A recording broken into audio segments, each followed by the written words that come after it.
O Céu e o Inferno, ou Justiça Divina segundo o Espiritismo, por Allan Kardec, na editora FEB.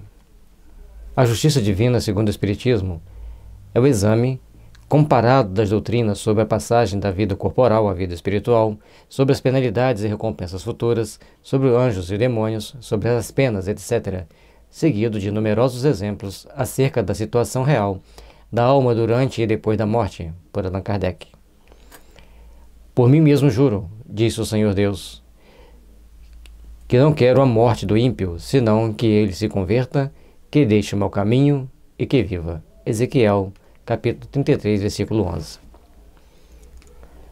As obras da codificação de Allan Kardec, o Céu, o Evangelho segundo o Espiritismo, o Céu e o Inferno, o Livro dos Médiuns, o Livro dos Espíritos e a Gênese. Esse aqui, que é o que é o Espiritismo, ele não faz parte da codificação, mas é um complemento importante da codificação que a gente deve estudar.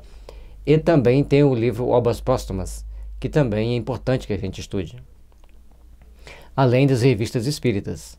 Todas elas foram organizadas por Allan Kardec, exceto o livro Obras Póstumas, que foi feito e editado após a morte de Kardec.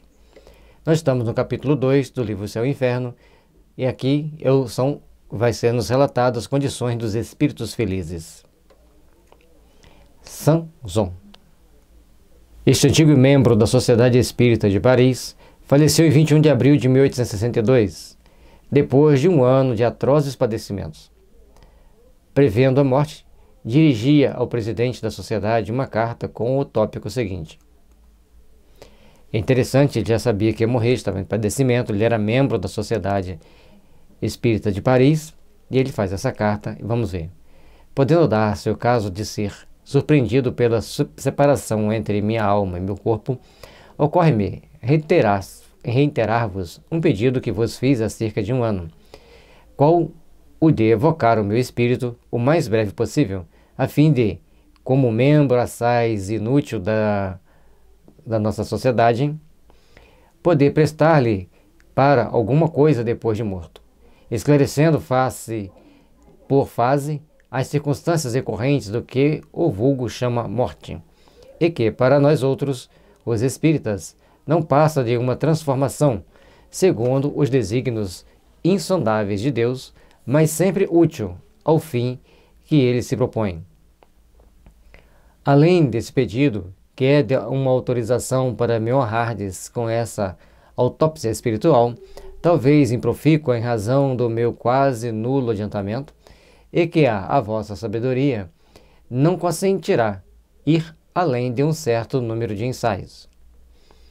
Ouso pedir pessoalmente a vós, como a todos os colegas, que supliquem ao Todo-Poderoso a assistência de bons espíritos e a São Luís, nosso presidente espiritual, em particular, que me guie na escolha e sobre a época de uma nova encarnação, ideia que de há muito me preocupa.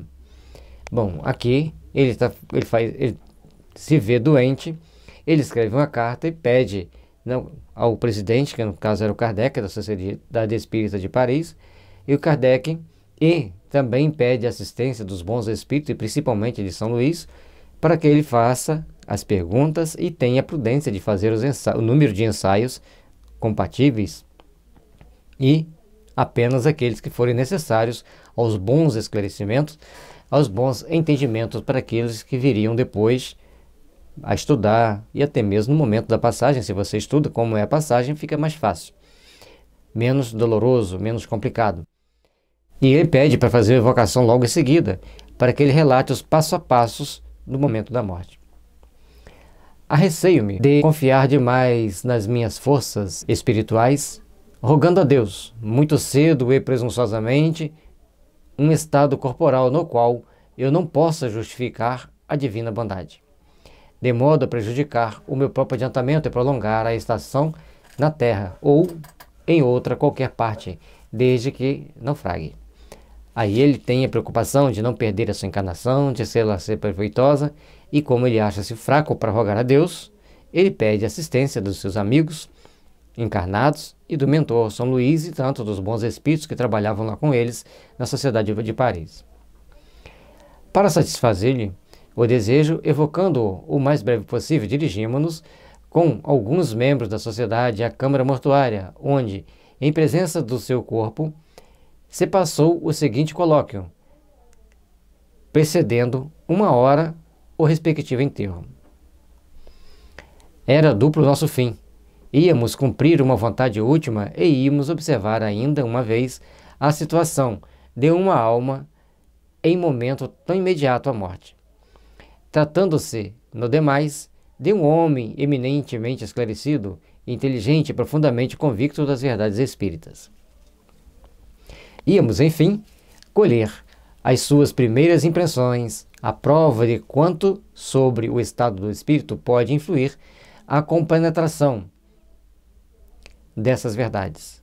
E não nos iludimos na expectativa, porquanto o Senhor Sanzon descreveu, plenamente lúcido, o instante da transição, vendo-se morrer e renascer, o que é uma circunstância pouco comum, e só devia à elevação do seu espírito. Aí ele fala que ele é tão inútil, tão pequeno dentro do estudo, e Kardec já mostra que ele era uma pessoa muito elevada, muito íntegra, e que estava ali exatamente para colaborar naqueles momentos finais.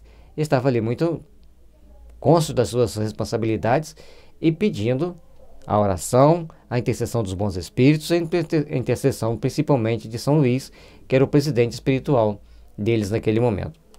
Por isso é importante o respeito, é importante a oração, é importante nós entendermos que são um conjunto de fatores importantes, o trabalho em equipe.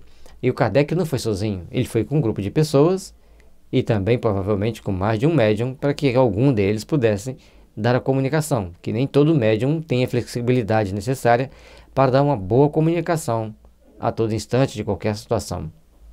Paz e luz, que Jesus nos abençoe, para irmos para os próximos tópicos.